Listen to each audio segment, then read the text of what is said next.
యేసుక్రీస్తు ప్రభువారి యొక్క శిలువ శ్రమలను ఆయన సర్వమానవాళి యొక్క పాప పరిహారార్థమై ఆయన చెల్లించినటువంటి అమూల్యమైనటువంటి రక్తము ద్వారా మానవుని జీవితంలో కలుగుతున్న ఓ శ్రేష్టమైనటువంటి అనుభవాన్ని రాత్రి మనం ధ్యానం చేయబోతున్నాం. ఆయన యొద్ద మనకి ఏం దొరుకుతూ ఉందంటే సంపూర్ణమైన విమోచన. వాస్తవానికి ఒక వ్యక్తి విమోచించబడాలి అంటే అది చాలా ఖర్చుతో కూడినటువంటిది. ఉదాహరణకి జ్ఞాపకం చేస్తాను. ఓ వ్యక్తిని ఎవరైనా పని కొరకు లేకపోతే బానిస బ్రతకడానికి కొనుగేసుకుంటే, ఒకవేళ ఒక వ్యక్తిని మనం అమ్మేస్తే ఆ వ్యక్తి పైన తనకంటూ దానికి ఏ విధమైన స్వతంత్రం ఉండదు. నన్నే ఒకవేళ వేరే వాళ్ళు కొనుక్కుంటే ఇప్పుడు నా పైన నా సొంత ఆలోచన కానీ నా సొంత ఒపీనియన్స్ కానీ ఏమి అక్కడ కుదరవు. ఎందుకొరకయ్యా అంటే నేను అమ్మబడ్డాను కనుక, వారు కొనుక్కున్నవారు కనుక నా పైన పూర్తి హక్కు ఎవరికి ఉంటుందంటే కొనబడిన ఆ వ్యక్తికి మాత్రమే ఉంటుంది. ఇప్పుడు ఒక బానిసను విడిపించాలి అని ఎవరైనా అనుకుంటే, ఒకవేళ నేను బానిసగా వెళితే ఆ బానిసత్వ కాడుల నుండి నన్ను విడుదల కలుగు చేయాలి, విమోచించాలి అనుకుంటే నా కొరకైనటువంటి వెలను నన్ను కొన్నవానికి చెల్లించి అప్పుడు ఆ బానిసత్వం నుండి నన్ను విడిపించాలి. దేవునికి మహిమ కలుగునుగా. సర్వమానవారి యొక్క జీవితాన్ని మనం జ్ఞాపకం చేసుకుంటే, భూమి మీద శరీరాన్ని ధరించి దేవుని చేత పుట్టినటువంటి ప్రతి వారును, అంటే మానవులుగా భూమి మీద ఉన్నటువంటి స్త్రీలు కానీ పురుషులు కానీ ప్రతి వారు బానిసలుగానే ఉన్నారు. ప్రతి వారి యొక్క జీవితం బానిసత్వంలోనే ఉంది. ఈ బానిస బ్రతుకు నుండి విడిపించడానికి యేసుక్రీస్తు ప్రభువారు అనబడిన నరుడు ఈ లోకానికి పంపబడ్డాడు. యేసు ప్రభువారు అనబడిన నరుడు ఈ లోకానికి పంపబడి ఆయన ప్రాణ విమోచన ధనాన్ని హెచ్చించి, తన ప్రాణాన్నే విమోచన క్రయధనముగా హెచ్చించి మానవుని అన్ని విధాలుగా విడుదలను మానవుని జీవితంలో కలుగు చేస్తూ వచ్చాడు. దేవునికి మహిమ కలుగునుగా. హల్లెలూయా. ఈ 130వ కీర్తన మనం చదువుకున్న 7వ వాక్యములో మనం చదివితే, ఆయన యొక్క సంపూర్ణమైన విమోచన దొరుకును. ఎక్కడికి వెళ్ళినా మానవుని జీవితంలో పరిపూర్ణమైన విమోచన లేకపోతే విడుదల అనేది కలగట్లేదు. యాగాలు చేసిన, పుణ్యకార్యాలు చేసిన, ధర్మకార్యాలు చేసిన, లేకపోతే రక్తదానం, నేత్రదానం, భూదానం, గోదానం, ఇలాంటి దానాలు ఎన్ని కార్యాలు పుణ్యకార్యాలు చేసినా మానవుని యొక్క బానిసత్వము కాడు నుండి విడిపించబడడానికి అవకాశం లేదు. ఏదో కొద్దో గొప్ప పుణ్యం వస్తుంది కానీ పరిపూర్ణమైనటువంటి విమోచన మాత్రం కేవలం యేసు ప్రభు దగ్గర మాత్రమే దొరుకుతుంది. దేవునికి మహిమ కలుగునుగా. హల్లెలూయా. అపోస్తలుడైనటువంటి పౌలు గారు ఇదే సంగతిని జ్ఞాపకం చేస్తూ ఎబ్రీయులకు రాసినటువంటి పత్రిక 9వ అధ్యాయము 11వ వచనంలో ఒక శ్రేష్టమైన మాట అక్కడ మాట్లాడుతూ ఆయన అంటాడు, నిత్యమైన విమోచనను దేవుడు కలుగు చేశాడు మనకి అన్నాడు. ఏ విమోచన ఇచ్చాడంట? ఇక్కడ సంపూర్ణమైన విమోచన ఆయన దగ్గరే దొరుకుతుంది అంటున్నాడు భక్తుడైన కీర్తనకారుడు. ఇక్కడ హెబ్రీ గ్రంథకర్త మాట్లాడుతూ అంటున్నాడు, ఆయన యొద్ద నిత్య విమోచన మనకు దొరికింది అన్నాడు. ఎవరి దగ్గర? నిత్యమైనది అంటే అశాశ్వతమైనది కాదు అని దాని అర్థం. శాశ్వతమైనటువంటి విమోచన ఎవరి దగ్గర దొరుకుతుందంటే కేవలం దేవుడి దగ్గరే దొరుకుతుంది. ఇంతకీ సంపూర్ణమైన విమోచన, నిత్యమైన విమోచన ఆయన యొద్ద ఉంది, ఆయన యొద్ద దొరుకుతుంది, ఆయనే దాన్ని అనుగ్రహించగలడు, ఆయనే ఇవ్వగలడు అని చెప్తున్న ఆ జీవము కలిగిన దేవుడు ఎవరో మనం చదివితే దేవుని వాక్యములో యెషయా ప్రవచన గ్రంథం 48వ అధ్యాయము 17వ వాక్యం. యెషయా ప్రవచన గ్రంథం 48వ అధ్యాయము 17వ వచనాన్ని మనం చదివితే, నీ విమోచకుడును ఇశ్రాయేలు పరిశుద్ధ దేవుడునైన యెహోవా ఇలాగు సెలవిచ్చుచున్నాడు అని రాయబడింది అక్కడ. దేవునికి మహిమ మహిమ కలుగునుగా. హల్లెలూయా. నిన్ను విమోచించుచున్నవాడు ఎవరు అంటే ఇశ్రాయేలీయుల పరిశుద్ధుడైన దేవుడైన యెహోవా. ఎవరు ఇశ్రాయేలు అంటే ద్వితీయోపదేశకాండ గ్రంథం 33వ అధ్యాయం 29వ వాక్యంలో ఉన్నది. ఇశ్రాయేలు నీది ఎంత భాగ్యవంతుడు, నువ్వు యెహోవా చేత రక్షించబడి నిన్ను పోలిన వాడు మరొకడు లేడు అని దేవుని వాక్యం సెలవిస్తుంది. మనం ఆరాధించే దేవుడు ఎవరు అంటే నెంబర్ 1 పరిశుద్ధుడైన దేవుడు. రెండవదిగా నిర్గమాకాండంలో 3వ అధ్యాయంలో 13వ వచనం నుండి 15వ వచనం వరకు మోషేను ప్రజలు అడుగుతూ వచ్చారు, నీ దేవుడు ఎవరయ్యా, నీ దేవుడు ఏం చెప్పాలి మేము అంటే, అప్పుడు ఆయన అన్నాడు, నీ దేవుడేడనుచు నన్నడుగుచున్నారు, ఎక్కడున్నావని చెప్పను, ఎలా ఉంటావని చూపను. ఎక్కడున్నావని నువ్వు చెప్పాలయ్యా, నీవు ఎలా ఉన్నావని నేను చెప్పాలి అని మోషే అడిగినప్పుడు మోషేతో దేవుడు ఏమన్నాడంటే నిర్గమాకాండ గ్రంథం 3వ అధ్యాయం 15వ వాక్యం అంటాడు, ఉన్నవాడను ఆమె నన్నువాడనై ఉన్నానని చెప్పు అన్నాడు. దేవునికి మహిమ కలుగునుగా. హల్లెలూయా.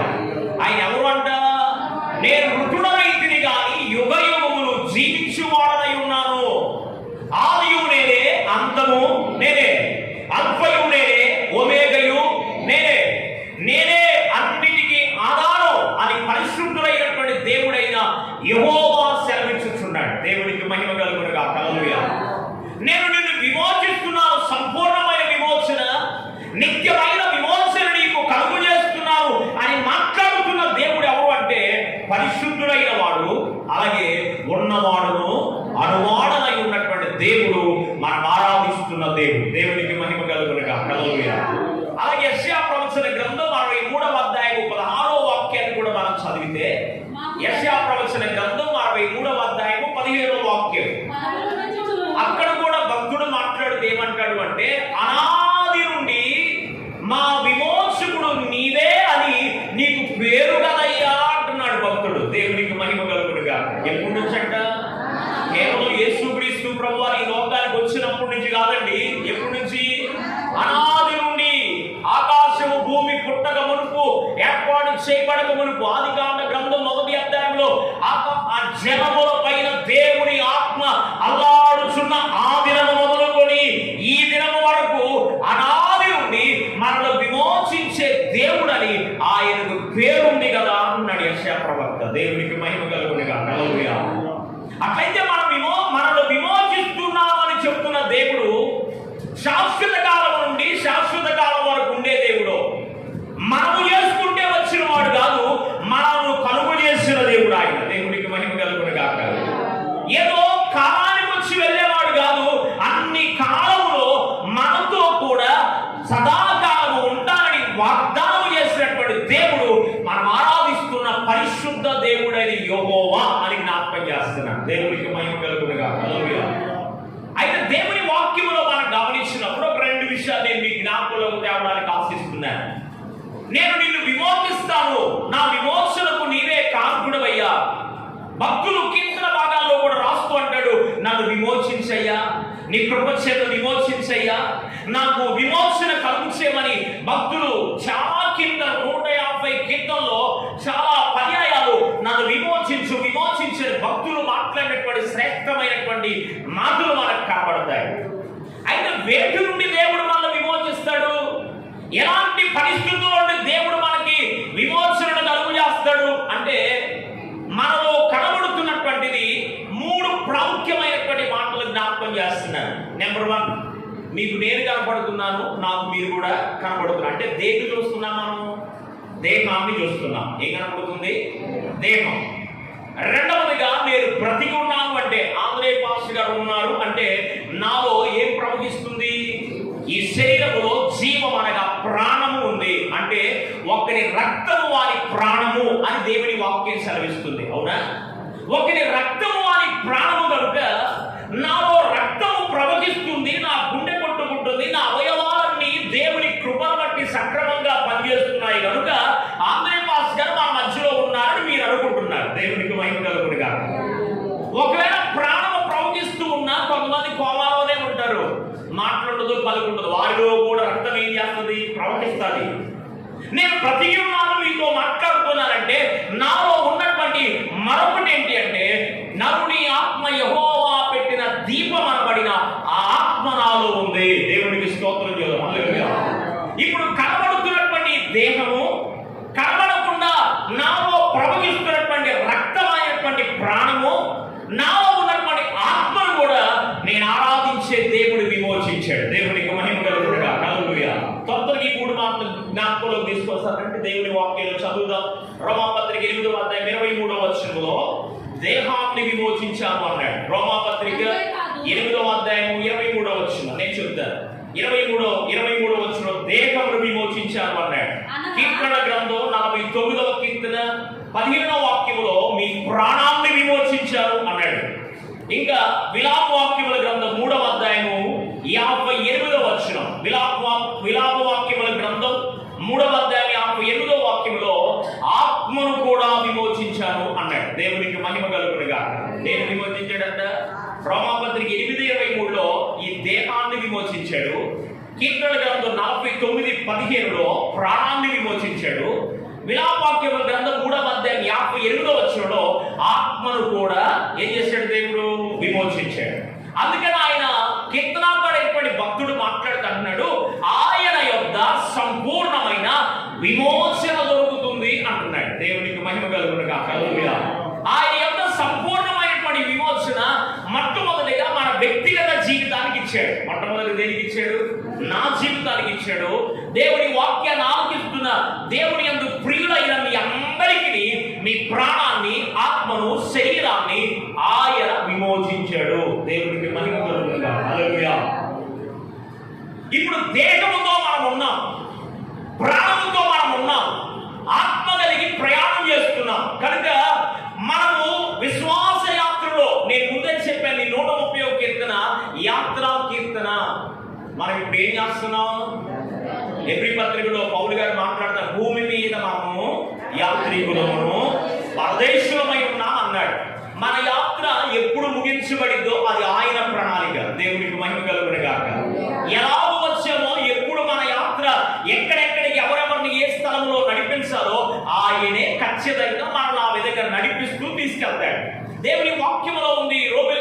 రోమీయులకు రాసినటువంటి పత్రిక 8వ అధ్యాయం 14వ వచనంలో మాట్లాడుతుంటాడు, ఎందరూ దేవుని ఆత్మ చేత నడిపించబడతారో వారందరూ దేవుని కుమారులను, దేవుని కుమార్తెలు అనబడతారు అన్నాడు. కనుక ఎక్కడికి ఎప్పుడు వెళ్ళడం దేవుని చిత్తమో, ఎక్కడ ఎలాగో ఏ ప్రజల మధ్యలో ఉండడం దేవుని చిత్తమో, మన యొక్క దైనందిన జీవితంలో ఏది చేస్తే మనకు ఆశీర్వాదమో, ఎలా ఉంటే మనకు దీవునో, ఆయన ప్రణాళికలోనే దేవుని దగ్గరకు వస్తున్న ప్రతి వారి జీవితాన్ని ప్రభువే నడిపిస్తూ ఉంటాడు. Praise the Lord. Hallelujah.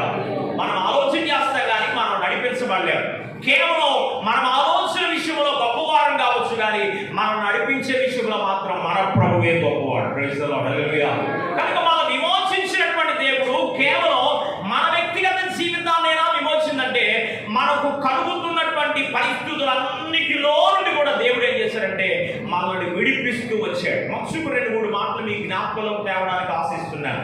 Number 1 చూడండి, దేవుని వాక్యములో వేటి నుండి దేవుడు మన వ్యక్తిగత జీవితాన్ని మాత్రమే దేవుడు విడిచాడే కాదు, మన యాత్రలో కొనసాగుతుండగా ఎదురవుతున్నటువంటి ప్రతి పరిస్థితుల్లో నుండి కూడా మనం ఆరాధించే దేవుడు మనల్ని విడిపిస్తూ వచ్చాడు. దేవుని వాక్యములో మనం చూస్తే కీర్తనల పుస్తకం 25వ కీర్తన 22వ వాక్యం, కీర్తనల పుస్తకం 25వ కీర్తన 22వ వాక్యములో అక్కడ అంటాడు, బాధలన్నిటిలో నుండి నన్ను నీవు విమోచించావయ్యా అంటాడు. ఎట్లో నుండి విడిపించాడంట?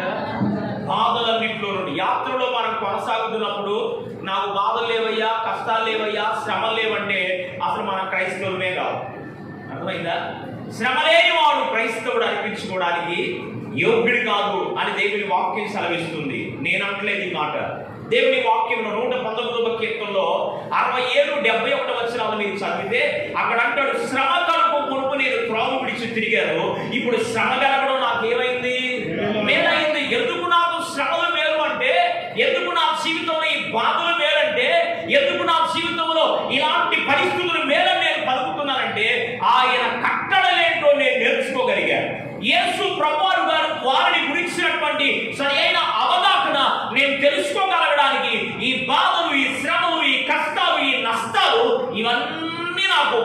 చెప్పండి అంటాడు. దేవునికి మహిమ కలుగునుగా. హల్లెలూయా. కనుక మనం ఆరాధించే దేవుడు మన యాత్రలో మనం కొనసాగుతూ ఉండగా ఆయన వేటి నుండి మనం విడిపిస్తూ ఉన్నాడంటే, నెంబర్ 1, మనకు కలిగిన బాధలన్నిటిలో నుండి మనల్ని విడిపిస్తున్నాడు. Praise the Lord. హల్లెలూయా. రెండవదిగా చూద్దాం దేవుని వాక్యంలో తీతుకు రాసినటువంటి పత్రిక 2వ అధ్యాయము 14వ వచనం. తీతు పత్రిక 2వ అధ్యాయం 14వ వచనంలో అక్కడ అంటాడు, సమస్త దుర్నీతి నుండి ఆయన మనలను విమోచించెను అన్నాడు. దేవునికి మహిమ కలుగును గాక. దేవుడు విడిపించాడంట. దుర్నీతిలో పడిపోకుండా, నీతి మారినటువంటి పనులు చేయకుండా, దుర్నీతికి బానిసలమైపోకుండా, సకలమైన సమస్తమైన దుర్నీతిలో నుండి మన ప్రభువు మనలను విమోచించాడు అని దేవుని వాక్యం సెలవిస్తుంది. దేవునికి మహిమ కలుగునుగా. హల్లెలూయా. అలాగే 130వ కీర్తన 8వ వచన భాగాన్ని కూడా మనం చదివితే, 130వ కీర్తన 8వ వచనాన్ని చదివితే అక్కడ అంటాడు, సమస్త దోషములలో నుండి మనల్ని ఆయన విమోచించాడు. వినండి జాగ్రత్తగా. బాధలలో నుండి విడిపించాడు, సకలమైన సమస్తమైన దుర్నీతి నుండి విడిపించాడు. అంత మాత్రమే కాదంట, దోషము నుండి కూడా దేవుడు మనల్ని విడిపిస్తూ వచ్చాడు. ఇంకో మాట జ్ఞాపకం చేస్తా. దేవుని వాక్యంలో మనం చదివితే, మరి పరిశుద్ధ గ్రంథం బైబిల్లో రోమిలకు రాసినటువంటి పత్రిక 6వ అధ్యాయం, రోమా పత్రిక 6వ అధ్యాయం 16వ వచనం నుండి 22వ వచనం వరకు మనం జ్ఞాపకం చేసుకుంటే అక్కడ అంటాడు, మన పాపముల నుండి మనల్ని ఆయన ఏం చేశాడంట? విమోచించాడు. ఒకప్పుడు నేను దేవునికి దూరస్తుడిగా ఉన్నాను, ఒకప్పుడు నేను లోకంలో ఉన్నాను, ఒకప్పుడు నా పరిస్థితి వేరు. ఇక్కడ కూర్చుని దేవుని వాక్యాన్ని వింటున్న మీ వ్యక్తిగత దైనందిన జీవితాల్లో దేవునికి ఒకప్పుడు దూరస్తులుగా ఉన్న మన జీవితాన్ని, మనలో ఉన్నటువంటి ఆజ్ఞ అతిక్రమం వలన కలిగినటువంటి పాపం, జన్మ పాపం మన పైన ఉంది, రెండవదిగా కర్మ పాపం కూడా మన పైన ఉంది. మనం చేసుకున్నటువంటి పాపం మనతో ఉంది. మన యొక్క జన్మే పాపము కనుక జన్మ పాపం కర్మ పాపములో నుండి దేవుడు మనల్ని ఏం చేశారంటే, ఆయన అమూల్యమైనటువంటి రక్తము ద్వారా మనకు ఆయన సంపూర్ణమైన విమోచన కలుగు చేశాడు. దేవునికి మహిమ కలుగునుగా. హల్లెలూయా. దేవుని వాక్యములో మనం గమనించినప్పుడు యాకోబు గారు మరి తన కుమారుడైనటువంటి యేసేపును దీవిస్తూ ఆదికాండ గ్రంథం 48వ అధ్యాయం, ఆదికాండ గ్రంథం 48వ అధ్యాయము 16వ వచనాన్ని మాట్లాడుతాడు. యేసేపును దీవించి, ఎవరు నన్ను పోషించాడో, ఎవరు నన్ను నడిపించాడో, ఎవరు నన్ను ఇప్పటి వరకు కాపాడి విమోచన కలుగు చేశాడో, ఆ దూత నిన్ను, నీ కుటుంబాన్ని, నీ పిల్లలను సమస్తమైన కీడులలో నుండి నిన్ను విమోచించునుగాక అన్నాడు. దేవునికి మహిమ కలుగునుగా. హల్లెలూయా.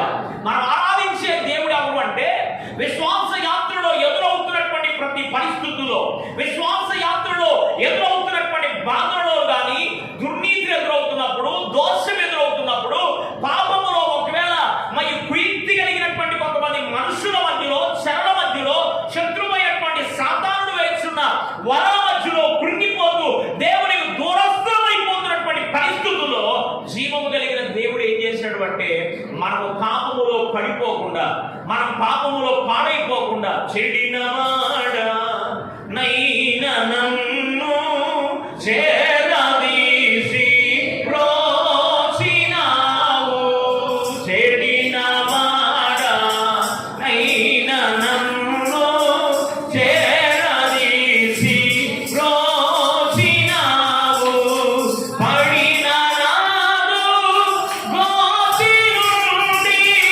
పడిన నాదు గోతి నుండి పైకి లేవా నెత్తినావు, పైకి లేవా నెత్తినావు, భజన చేయుచు పాక పాలక ప్రస్తుతించు నీ నామమును. హల్లెలూయా.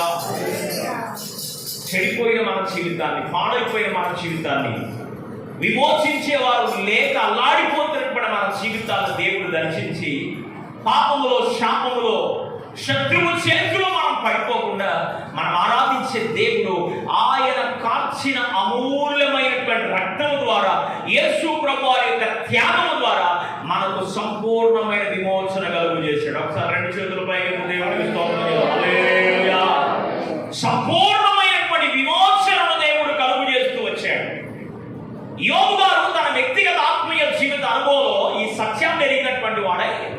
ఓ శ్రేష్టమైనటువంటి మాట యోబు గారు మాట్లాడుతూ వచ్చాడు. యోబు గ్రంథం 19వ అధ్యాయము 25వ వాక్యం. యోబు గ్రంథం 19వ అధ్యాయం 25వ వాక్యం. నా విమోచకుడు సజీవుడనియు తరువాత ఆయన భూమి మీద నిలుచుననియు నేను ఎరుగుదును అంటున్నాడు. దేవునికి మహిమ కలుగును గాక. యోబు యొక్క వ్యక్తిగత జీవితం మనందరికీ తెలుసు. ఊరు దేశం అంతట్లో అతని వంటి గొప్పవాడు మరొకడు లేడు. ఐశ్వర్యవంతుడు.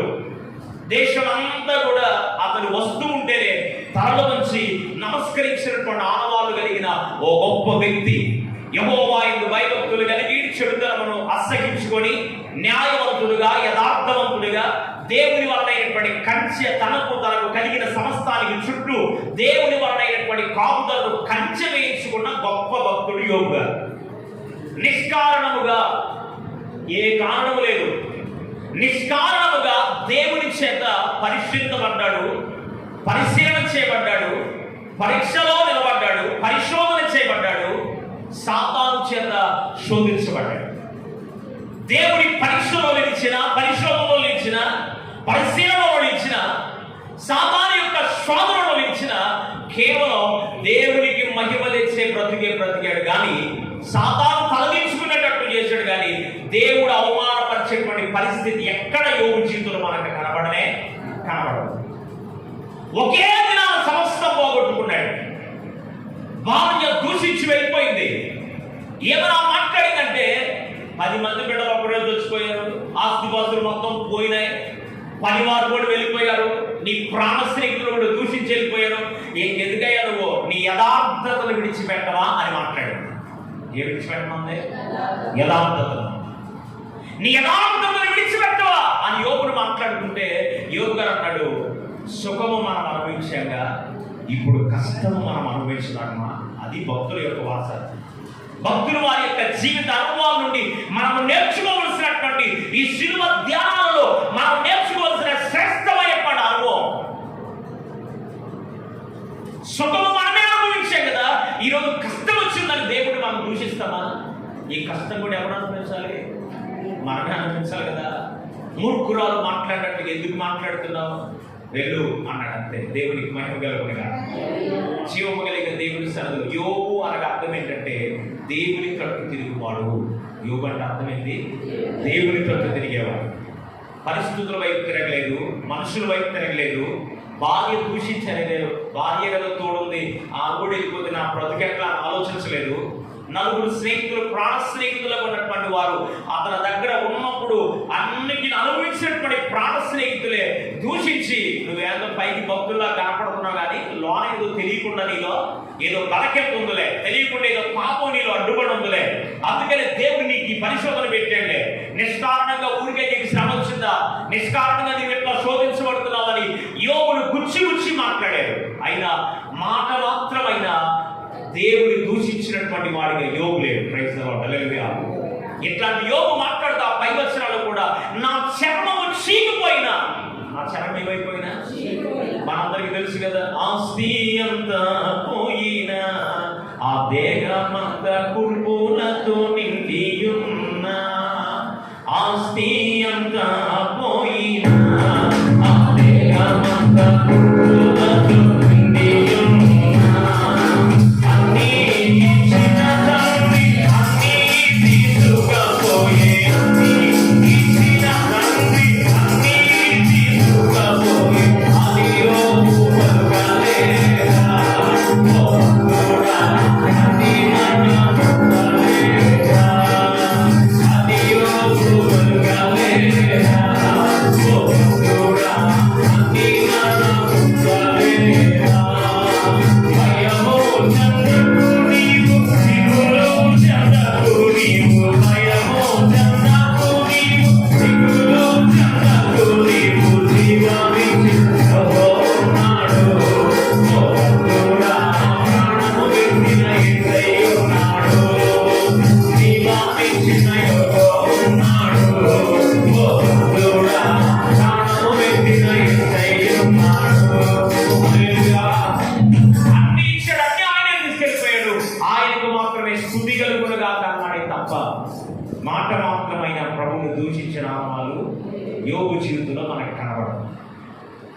వీక్షించగలిగినటువంటి వాడు ఆయన చక్కని మాట చెప్తున్నాడు. నా శరీరం చీకిపోయినా ఖచ్చితంగా ఒక దినాన నా దేవుణ్ణి నేను చూస్తాను. నా విమోచకుడు ఎవరు అంటే సజీవుడైనటువంటి వాడు. మృతుడయ్యాడు కానీ ఆయన యుగయుగములు జీవించువాడై ఉన్నాడు అని ప్రభువాన్ని గురించినటువంటి ప్రవచనాత్మకమైనటువంటి సందేశాన్ని ఆనాటి కాలంలోని యోబు గారు యేసు ప్రభువాన్ని గురించినటువంటి ఆనవాలను తెలియపరిచాడు. ప్రైజ్ ది లార్డ్, హల్లెలూయా. నా ప్రభు ఖచ్చితంగా భూమి మీదకి వస్తాడు. నా విమోచకుడు, నన్ను విమోచించేవాడు ఎవరు అంటే సజీవుడైనటువంటి వాడు. నేను ఆయనను నా కన్నులారా నేను చూస్తాను. Praise the Lord, hallelujah. మన యాత్ర జీవితంలో వీటన్నిటిలో నుంచి విడిపించడమే కాక మన యొక్క దైనందిన జీవితాల్లో సంపూర్ణమైనటువంటి విమోచనకు కానుకడు ఆయనే. పరిశుద్ధుడైనటువంటి వాడు, దేవుని చేత రక్షించబడినటువంటి అనుభవంలోకి వచ్చిన వారిని, ప్రభు పిల్లలుగా దేవుని యొక్క పాదశక్తిలో కొనసాగుతున్నటువంటి వారికి ఆయన ఉన్నవాడు అనువాడునై ఉన్న దేవుడిగా ఉండి అన్ని విధాలుగా ప్రభు మనల్ని విమోచిస్తూనే ఉన్నాడు. ప్రైజ్ ది లార్డ్, హల్లెలూయా. అసలు ఎందుకంటే మానవుడిని ఎందుకు విమోచించాలనుకున్నాడు? బాధలో నుండి, చెప్పాలి, దోషంలో నుండి, దుర్నీతిలో నుండి, శత్రువారిలో నుండి, పాపము నుండి ఎందుకు విమోచించాలనుకున్నాడు ఆయన? ఏమంటా పాపం ఆయనకి అంత బాధ? మానవుణ్ణి విమోచించడానికి కారణం ఏంటి అంటే 2-3 మాటలు మీ జ్ఞాపకంలో తేవడానికి ఆశిస్తున్నాను. రండి దేవుని వాక్యాన్ని చూద్దాం. ఎందుకొరకు ఆయన మానవుని విమోచించాలి అనుకున్నాడు అంటే యెషయా ప్రవచన గ్రంథం 44వ అధ్యాయం. యెషయా ప్రవచన పుస్తకం 44వ అధ్యాయం 22-23 వచనాల్లో మనం చూస్తే అక్కడ ఏమని రాయబడిందంటే ఆయనను మహిమపరచడానికి మనల్ని విమోచించాడంట. ఎవరు మహిమపరచడానికి? దేవునిని మహిమపరచడానికి. యెషయా ప్రవచన గ్రంథం 47వ అధ్యాయం 13వ వచనంలో కూడా ఉంటుంది, నా మహిమ నిమిత్తం నేను సృజించిన నా చెరువులను నా యొద్దకు తీసుకురండి అన్నాడు ప్రభు. ఎవరంటే మనం సృజించింది? ఆయనే.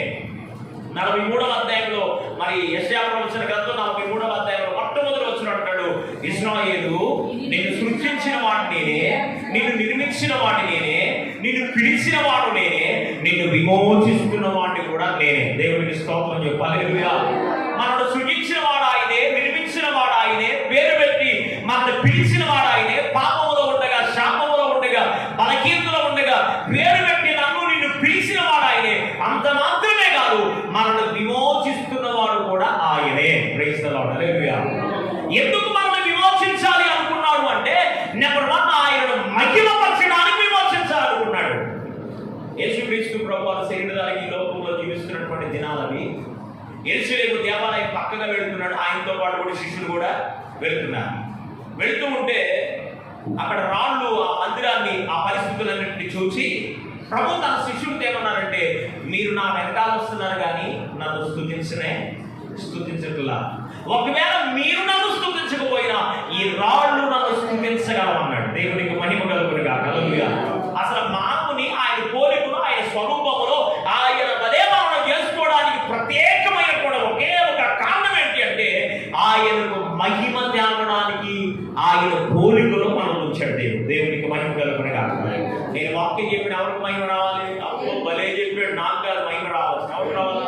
దేవుడికి రావాలి. నేను పాడినా దేవుడికి మహిమ రావాలి, నువ్వు కీర్తించిన దేవుడికి మహిమ రావాలి. నీకు అప్పగించబడిన బాధ్యత సంఘములో ఏ బాధ్యత దైవజనుడి ద్వారా, సేవకుల ద్వారా, పెద్దల ద్వారా ఏ బాధ్యత నీకు అప్పగించబడారో ఆ బాధ్యత నీవు సక్రమంగా నిర్వర్తిస్తున్నప్పుడు నీ ద్వారా నీవు చేసినటువంటి కార్యముల ద్వారా ఎవరికి మహిమ రావాలంటే మాకు రావాల్సింది జీవము కలిగిన దేవునికి మహిమ రావాలి. ప్రైజ్ ది లార్డ్, హల్లెలూయా.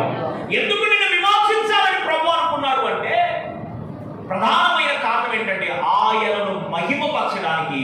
అందులోనే ఇంకో మాట ఉంది, ఆయనకు మహిమ తెచ్చే బ్రతుకు బ్రతకడానికి. ఓరట మహిమపరచడం అంటే మాటల ద్వారా మహిమపరచవచ్చు, ఆరాధన ద్వారా మహిమపరచవచ్చు, క్రియల ద్వారా మహిమపరచవచ్చు, మరి కానుక ఇవ్వడం ద్వారా మహిమపరచవచ్చు. చాలా విధాలు ఉన్నాయి మహిమపరచడానికి. అయితే వాటన్నిటికన్నా ప్రాముఖ్యమైన సంగతి ఏంటంటే మన జీవితమే దేవునికి మహిమ తెచ్చేదిగా బ్రతకాలి. Praise the Lord, hallelujah. మన బ్రతుకే దేవునికి మహిమ తెచ్చేటువంటి బ్రతుకు బ్రతికినప్పుడు అప్పుడు ఆయన మనల్ని విమోచించడానికి కలిగినటువంటి చేసుకోగలుగుతాం. Praise the Lord. హల్లెలూయా. మనకు మాట చూపిస్తాను రండి. దేవుని వాక్యంలో మనం గమనించినప్పుడు పరిశుద్ధ గ్రంథమైనటువంటి బైబిల్లో మనం చూస్తే ఇదే యెషయా గ్రంథం 35వ అధ్యాయము 9వ వచనం. యెషయా గ్రంథం 35వ అధ్యాయము 9వ వాక్యంలో మనం చూస్తే ఎందుకొరకు దేవుడు మనం విమోచించాలి అనుకున్నాడు అంటే, ఎందుకు విమోచిస్తాను నీ విమోచకుడిని నేను అని ప్రభువు మాట్లాడడానికి కారణం ఏంటంటే, మరలా సియోనుకు మనం తిరిగి వెళ్ళడానికి. ఎక్కడికి వెళ్ళాలి? సియోనుకి వెళ్ళాలి. ఎక్కడ సియోను? యెరూషలేము పట్టణంలోకి వెళ్దామా? 1 లక్ష రూపాయలు 2 లక్షలు ఉంటే యెరూషలేము చూసి రావచ్చు. యెరూషలేము కాదు, సియోను పట్టణం, పరిశుద్ధులు ఉండేటువంటి పట్టణం, ఎంతో సుందరమైనటువంటి పట్టణం, నీ కొరకు నా కొరకు సిద్ధపరచబడినటువంటి పట్టణం, పరలోక పట్టణం. దేవుడికి మహిమ కలుగునుగాక. హల్లెలూయా. ఇప్పుడు ఆయన నిన్ను విమోచించింది దేని కొరకు అంటే, పరలోకంలో చేర్చడానికి. ఎక్కడికి చేర్చడానికి? పరలోకంలో చేర్చడానికి. సియోను నివాసులు అక్కడ ఉంటారు కనుక సియోను నివాసిగా నిన్ను నన్ను అక్కడ చేర్చాలని అందుకొరకు దేవుడు మానవుని విమోచించాలి అనుకున్నాడు. Praise the Lord. హల్లెలూయా. విమోచించాలంటే మనం ఇందాక ధ్యానం చేస్తూ వచ్చాం, ఒక బానిసని విడిపించడానికి ఏం చెల్లించాలి? ఏదో ఒకటి వారికి చెల్లించాలి. వాళ్ళు అడిగింది వాళ్ళకి ఇస్తే మనము బానిసగా ఉన్నటువంటి వారిని విడిపించడానికి అవకాశం ఉంది. ఎలాగున దేవుడు మనం విమోచించాడు అంటే, అర్థమవుతుందా నా మాటలు? ఎలాగున దేవుడు మనం విమోచించాడు అంటే ఒక 3 మాటలు చెప్పి ముగించేస్తారు. చూడండి జాగ్రత్తగా. ఎలాగున దేవుడు మనం విమోచించాడు. ఇప్పుడు వరకు నేను చెప్పినటువంటి మాటలో సంపూర్ణమైన విమోచన మానవుని జీవితాన్ని కలుగు చేశాడు. నిత్యమైన విమోచన దేవుడు కలుగు చేశాడు. సంపూర్ణమైన నిత్యమైన విమోచనను ఇస్తున్న దేవుడు ఎవరంటే చెప్పాలి, పరిశుద్ధుడైన దేవుడు, ఉన్నవాడును అనువాడనై ఉన్నటువంటి దేవుడు. వేటి నుండి దేవుడు మనల్ని విడిపించాడు అంటే, నెంబర్ 1 చెప్పండి. దేని నుంచి విడిపించాడంట? ఆపదలో నుండి, దుర్నీతిలో నుండి, దోషములో నుండి, పాపములో నుండి, శత్రువు యొక్క భయములో నుండి దేవుడు మనల్ని విడిపించాడు. ఇంకా దరిదాపు ఒక 15 అనుభవాలు ఉన్నాయి. అందులో వేటి నుండి విడిపించారు బైబిల్ మీరు జాగ్రత్తగా చదివితే 15 అనుభవాలు మనకు కనబడతాయి. ఒక 4-5 అనుభవాలు మీకు చెప్పానంతే. Praise the Lord. హల్లెలూయా. మన దేహాన్ని విడిపించాడు, మన యొక్క ప్రాణాన్ని విడిపించాడు, మన యొక్క ఆత్మను కూడా విడిపించాడు, విమోచించాడు. ఇప్పుడు ఎందుకు విడిపించాడు అంటే, మనల్ని ఎందుకు దేవుడు విమోచించాలి అనుకున్నాడు అంటే, నెంబర్ 1 ఆయన మహిమపరచడానికి విమోచించాలనుకున్నాడు. రెండవదిగా ఆయనకు మహిమ తెచ్చే బ్రతకడానికి విమోచించాలనుకున్నాడు. మూడవదిగా మనం చూస్తున్నాం, సియోనులోకి మనం తిరిగి రావడానికి. ఎక్కడికంట? మనందరికీ తెలుసు, లోకాసు వార్త 15వ అధ్యాయంలో తన ఆస్తి తాను పంచుకొని తండ్రికి ఎదురు తిరిగిన వాడే ఆస్తిని పంచుకొని వెళ్ళిపోయాడు. వెళ్ళిపోయాక ఏమైపోయింది? దుర్వ్యాపారం చేత, సందర్భం కాదు మీకు అర్థం అవడం చెప్తున్నారు, దుర్వ్యాపారం చేత సమస్తాన్ని నష్టపరుచుకున్నాడు. ఎప్పుడు వచ్చింది బుద్ధి? ఎప్పుడు వచ్చింది? బంధువులు మేపుచు ఆకలి బాధతో పొట్టును మేసిన దుష్టుడనయ్యా. పందులు మేపుచు ఆకలి బాధతో పొట్టును మేసిన దుష్టుడనయ్యా. నీదరి చేరితినయ్యా, నదివి నీవే కదయ్యా. నీదరి చేరితినయ్యా, నదివి నీవే కదయ్యా. విడువను నిన్ను ఎడమాయనీనా, కవిమొచ్చను గినవేవా.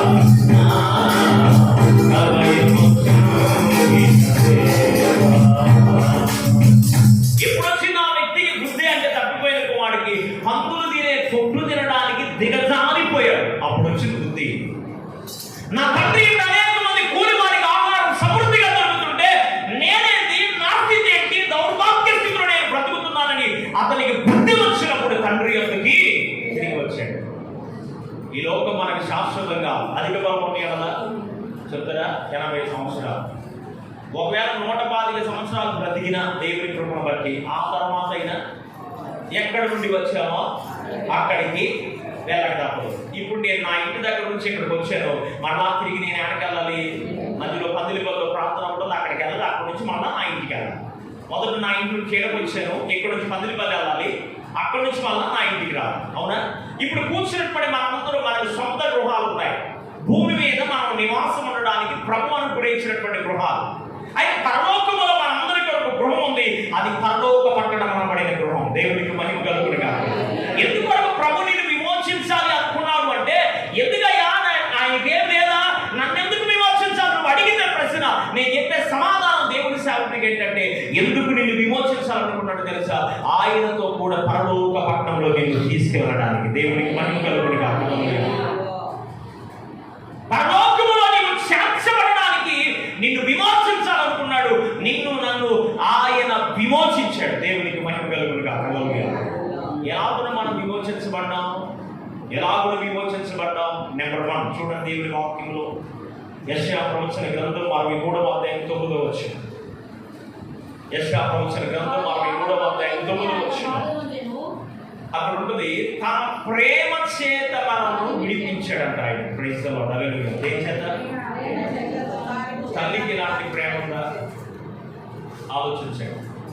తల్లికి ఎలాంటి ప్రేమ ఉందా? తల్లిదండ్రుల దగ్గరికి వెళ్ళి, నా తల్లిదండ్రులారా నేనంటే మీకు చాలా ఇష్టం కదా, నా కోసం చచ్చిపోండి అని అడగండి.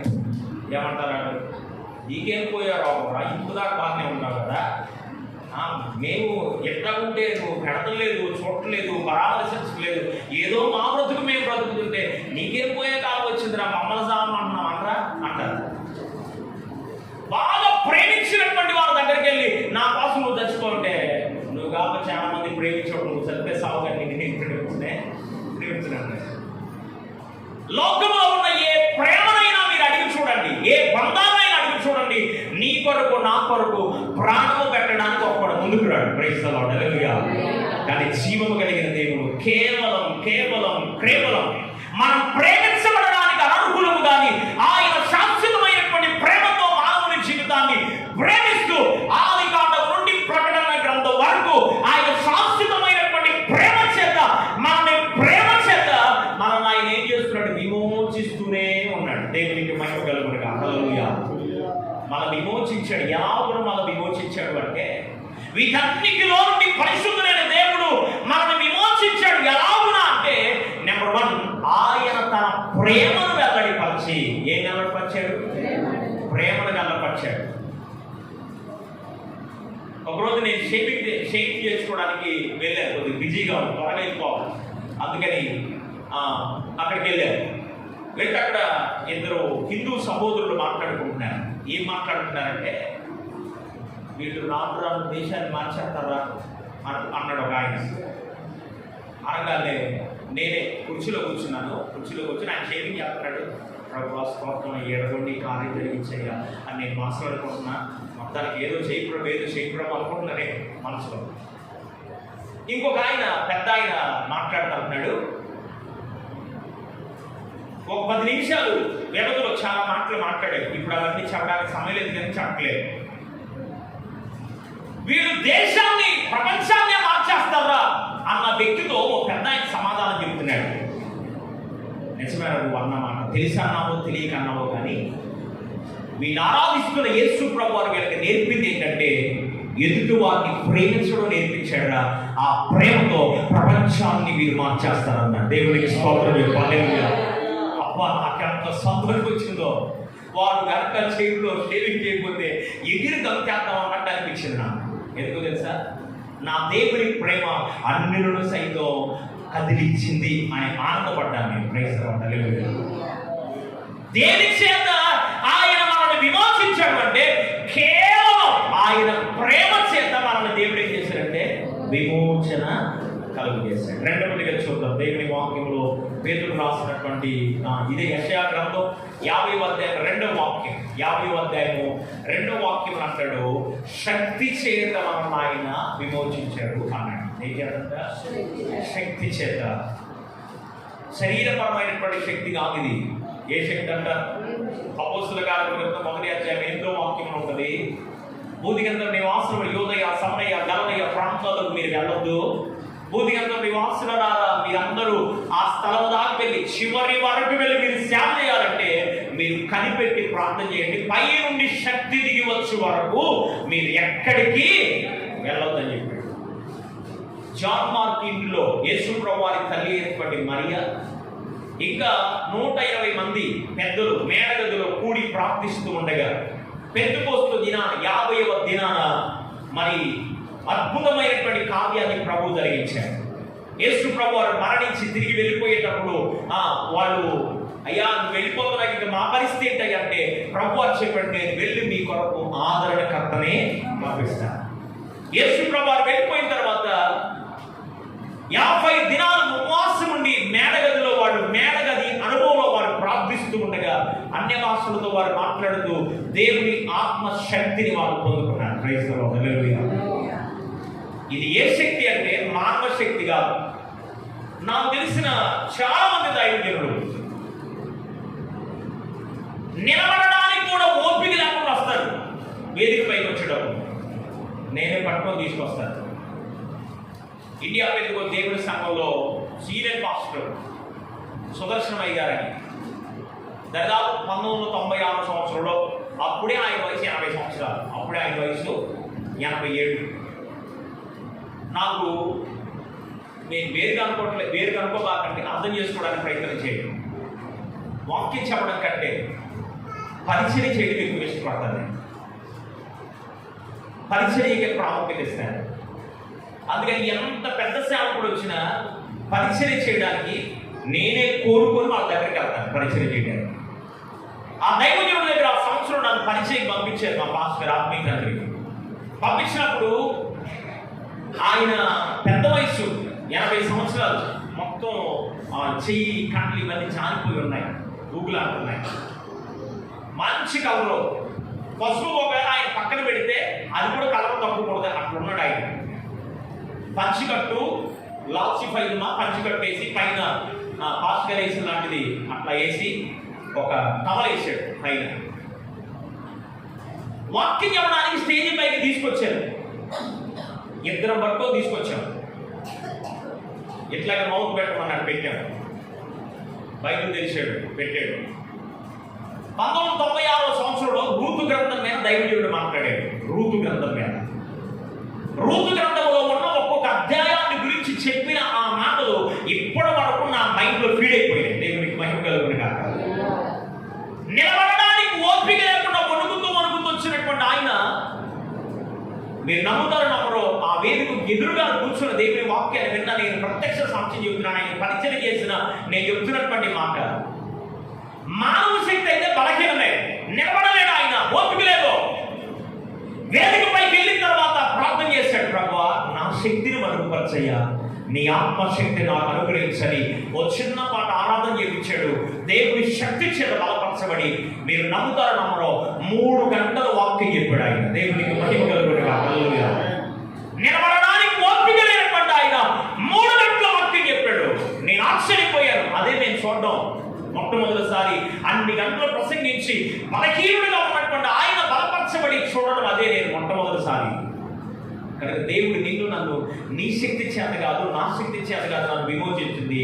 దేవుని శక్తి చేత, ఆత్మ వలనైనటువంటి శక్తి చేత దేవుడు మనకు విమోచన కలుగు చేశాడు. Praise the Lord. హల్లెలూయా. చివరి మాట, 1 పేతురు పత్రిక 1వ అధ్యాయము 18వ వాక్యంలో అంటాడు. 1 పేతురు పత్రిక 1వ అధ్యాయం 18వ వాక్యంలో, వెండి బంగారముల వంటి క్షయమైనటువంటి వస్తువుల చేత మీరు విమోచించబడలేదు కానీ అమూల్యమైన రక్తము చేత నిర్దోషమును నిష్కలంకమునైన గొర్రె పిల్ల వంటి క్రీస్తు రక్తము చేత మీరు విమోచించబడ్డారు. దేవునికి మహిమ కలుగును గాక. హల్లెలూయా. ఎఫెసీ పత్రిక 1వ అధ్యాయం 7వ వచనంలో కూడా అంటాడు, యేసు రక్తము వలన మన జీవితాలు ఏం కలుగుతుందంట? విమోచన. మన విమోచించింది ఆయన ప్రేమే, మన విమోచించింది దేవుని ఆత్మశక్తే, మన విమోచించింది శిలువలో బలి అయిపోయిన యేసుక్రీస్తు ప్రభువారి యొక్క అమూల్యమైన రక్తమే. కానీ విమోచించబడినటువంటి మన వ్యక్తిగత ఆత్మీయ జీవితాల్లో ఆయన యొక్క సంపూర్ణమైన నిత్యమైన విమోచన వీటి ద్వారా ప్రభు మనకు అనుగ్రహించాడు. కనుక అపోస్తలుడైన పౌలు గారు రోమాలో ఉన్న సంఘ ప్రియులకు లేఖ రాస్తా ఆయన మాట్లాడుతుంటాడు. 3వ అధ్యాయం 24వ వచనంలో ఆయన మాట్లాడుతుంటాడు, కాబట్టి నమ్మువారు క్రీస్తు యేసునందలి ఆయన యందు విశ్వాసము ద్వారా యేసు రక్తము ద్వారా కడగబడి విమోచించబడుతున్నారు అన్నాడు. దేవునికి మహిమ కలుగును గాక. హల్లెలూయా. ఇప్పుడు మనం ఏం చేయాలంటే, మనల్ని వేటి నుండి విమోచించాడో విన్నాం, ఎందుకు విమోచించాడో విన్నాం, వేటి వలన విమోచించాడు, ఎలాగో మనం విమోచించాడో విన్నాం. ఇప్పుడు విన్నప్పటి మన జీవితాల్లో ప్రభువు పైన మనకి ఏం రావాలంటే విశ్వాసం రావాలి. చల్లవచ్చండి, కళ్ళు మూసుకోండి. ప్రభు పాసనలో నీ కొరకు నా కొరకు ఆయన విమోచన రక్తాన్ని చిందించి నిన్ను నన్ను విమోచించడానికి కొరకే ఈ లోకానికి సశరీరుడిగా ప్రభువారు దిగివచ్చి అమూల్యమైన శ్రేష్టమైనటువంటి ఆయన రక్తాన్ని నీ కొరకు నా కొరకు చిందించాడు. ఇంకా ఒకవేళ ప్రభు పైన విశ్వాసం లేకుండా ఉన్నామేమో, ఇంకా ఒకవేళ ప్రభువు దూరస్తులుగా మనం ఉన్నామేమో, మన యొక్క విశ్వాస జీవితాన్ని పరిశీలన చేసుకుందాం. ప్రభువు సమీపస్తులుగా ఉన్నాం. ప్రార్థన.